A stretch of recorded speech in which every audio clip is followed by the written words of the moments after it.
बिस्मिल्लाहिर्रहमानिर्रहीम। अच्छा, आज मैं आपको बताऊंगा फालिज के बारे में कि फालिज है क्या और ये किस तरह होता है। अच्छा, फालिज क्या है कि हमारे दिमाग के किसी भी हिस्से की ऑक्सीजन सप्लाई जो कि ब्लड के ज़रिए वहाँ तक पहुँच रही थी बंद हो जाए तो दिमाग का वो हिस्सा डेड हो जाता है और जिस फंक्शन को वो कंट्रोल कर रहा था उसका उस हिस्से पे कंट्रोल ख़त्म हो जाता है। अच्छा, अब हम डिस्कस करते हैं कि नॉर्मल प्रोसेस कौन सा है जिसके थ्रू ऑक्सीजन इस ब्रेन तक पहुंचती है और कहाँ पे इशू आता है जिसकी वजह से ये ऑक्सीजन ब्रेन को मिलना बंद हो जाती है और मरीज़ को फालिज हो जाता है। अच्छा, नॉर्मली क्या होता है कि जब हम सांस लेते हैं तो ये ऑक्सीजन हमारी सांस के ज़रिए फेफड़ों में जमा हो जाती है। अब ये ऑक्सीजन हमारे ब्रेन तक कैसे पहुंचेगी इसके लिए हम डिस्कस करते हैं ब्लड को, यानी ब्लड के प्रोसेस को। ये क्योंकि इसी ब्लड ने ही इस ऑक्सीजन को ब्रेन तक लेके जाना होता है, तो हम ये थोड़ा समझते हैं ताकि आपको पूरी समझ आ जाए कि फालिज होता कैसे है और कहाँ पे इशू आता है।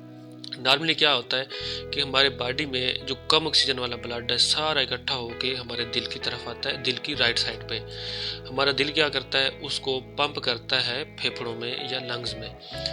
अब जो ब्लड आ रहा था उसमें ऑक्सीजन कम थी, जैसे ही वो फेफड़ों से गुजरता है उसमें जो ऑक्सीजन हमारे सांस के जरिए हमने ली थी फेफड़ों में जमा हुई थी वो चली जाती है ब्लड में, यानी अब ब्लड में ऑक्सीजन की मिकदार पूरी हो गई है।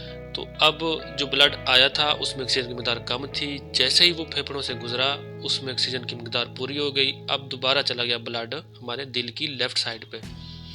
अब हमारा दिल क्या करता है, इसको पंप करता है पूरे बॉडी में, यानी ये जो ब्लड अब पंप होगा जिसकी ऑक्सीजन मिकदार पूरी है ये पूरे के पूरे बॉडी में जाएगा।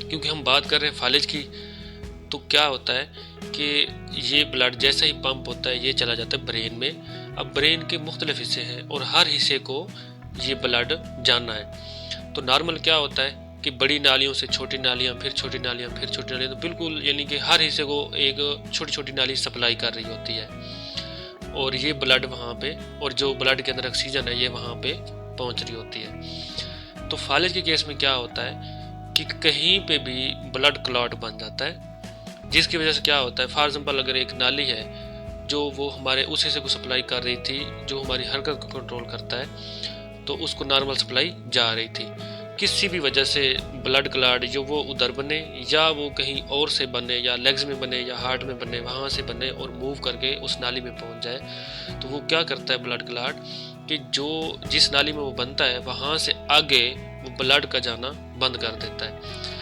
तो क्योंकि ऑक्सीजन जो है वो ब्लड के अंदर होती है, तो जैसे ही जहाँ पे क्लॉट बनता है वहाँ से आगे ब्लड सप्लाई बंद होती है, तो वहाँ से आगे ऑक्सीजन जाना भी बंद हो जाती है। तो जैसे ही ऑक्सीजन बंद होती है तो दिमाग का वो हिस्सा जिस हिस्से की ये चीज़ें बंद हुई थी वो काम करना छोड़ देता है और वो डेड हो जाता है। उसके रिस्पॉन्स में क्या होता है कि वो जिस हिस्से को कंट्रोल कर रहा था उसका उस पर कंट्रोल ख़त्म हो जाता है और मरीज़ को फालिज हो जाता है।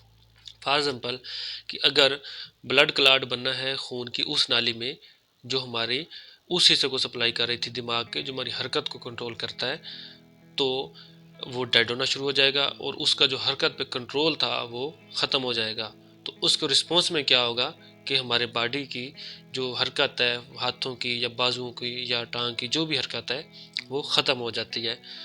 ये था सारा प्रोसेस जिसके थ्रू मैंने आपको समझाया है कि मरीज़ को फालिज होता कैसे है। तो मज़ीद वीडियो में मैं आपको बताऊंगा कि इसका ट्रीटमेंट क्या है और इसको डायग्नोस हम कैसे करते हैं। तो अगर आपको कोई क्वेश्चन है तो आप नीचे कमेंट में लिखें, मैं आपको ज़रूर उसका जवाब दूंगा। अपना ख्याल रखें, एक्सरसाइज किया करें और खुश रहा करें। अल्लाह हाफ़िज़।